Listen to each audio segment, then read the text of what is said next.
L'hiver, saison de calme et de silence, s'achève et la vallée peu à peu reprend vie. Le manteau de neige fond, laissant place au balai coloré des insectes.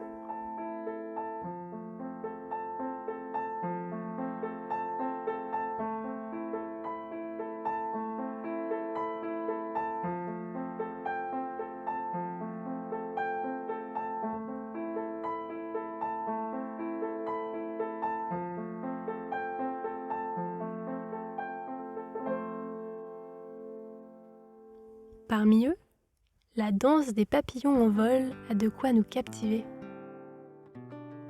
Le mouvement frénétique de leurs ailes indique qu'ils sont pressés par le temps.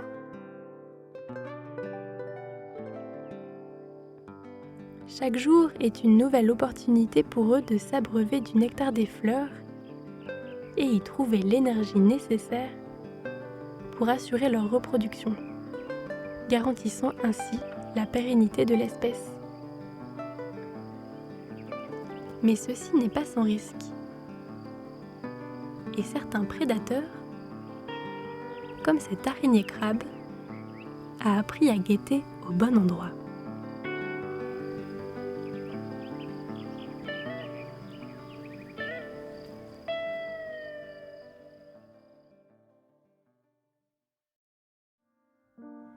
Sans doute l'un des papillons les plus impressionnants de nos massifs montagneux, l'Apollon, en référence au dieu olympien de la poésie, la musique, la danse et la beauté, figure parmi les plus grands. Chez les femelles, leur envergure peut atteindre les 10 cm. Il se distingue par ses ailes blanches et translucides, sur lesquelles sont déposés 5 points noirs et 2 plus vifs, pouvant aller du orange clair au rouge foncé.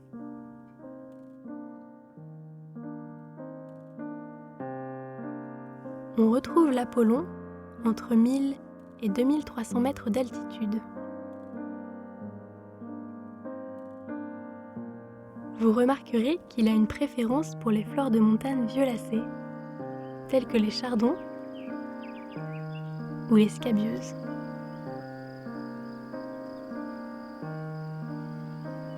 Si le mâle peut s'accoupler plusieurs fois, la femelle, elle, n'a pas cette faculté. Pour cause, une sorte d'étonnante ceinture de chasteté appelée le sphragisme.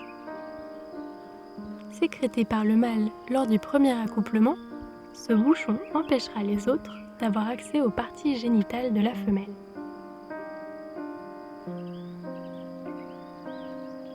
Lors de la ponte, elle dépose entre 150 et 300 œufs, qui devront alors affronter l'hiver sous des couches de neige et de glace. De ceux qui survivent émergeront les chenilles, qui, si elles sont chanceuses, n'auront pas trop de chemin à faire pour atteindre leur plante de prédilection.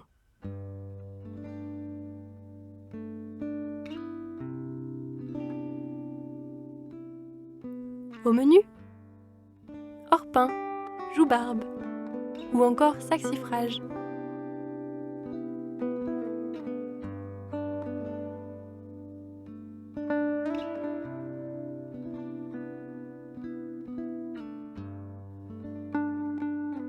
Dans leurs robes noires ornées de ponctuations oranges, elles atteindront 5 cm de long.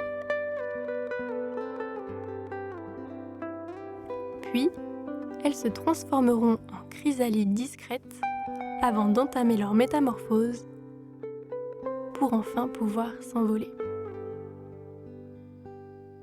À ce jour, en Europe, l'Apollon est considéré comme quasi menacé.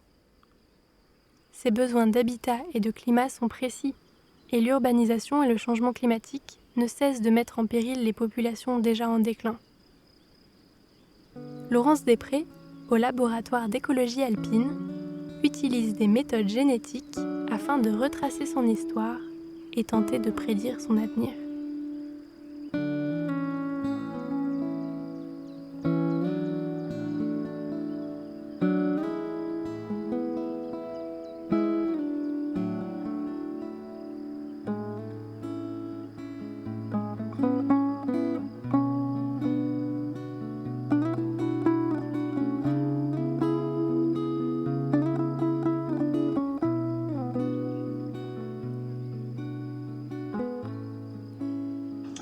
Donc l'Apollon est une espèce de papillon qui vit en montagne. On le trouve en France dans les 3 grands massifs, donc dans les Alpes, le Massif central et les Pyrénées, au-dessus de 900 mètres.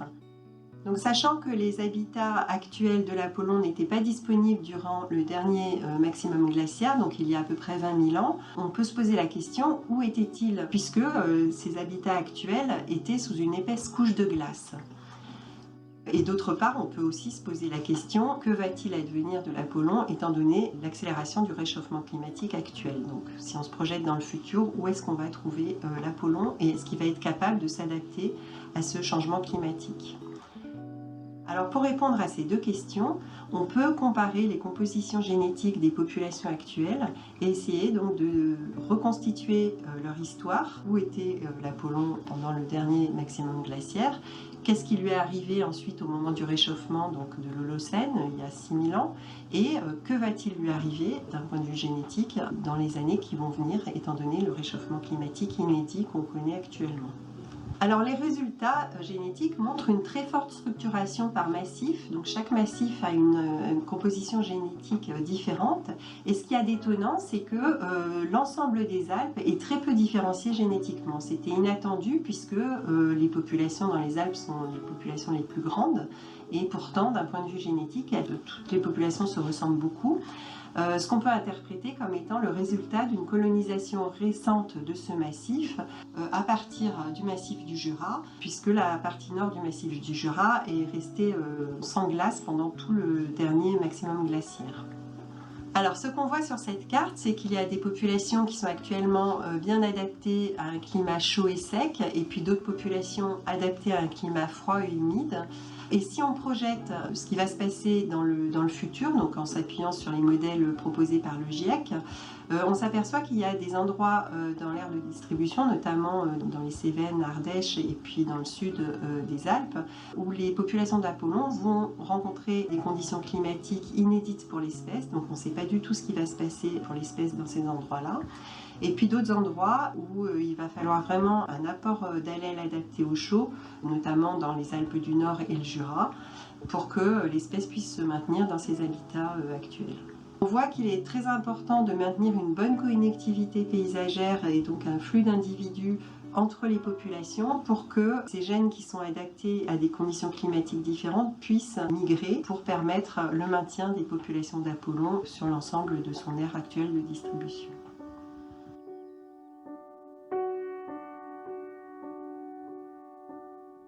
Ces études scientifiques sont nécessaires pour mieux connaître et ainsi mieux protéger.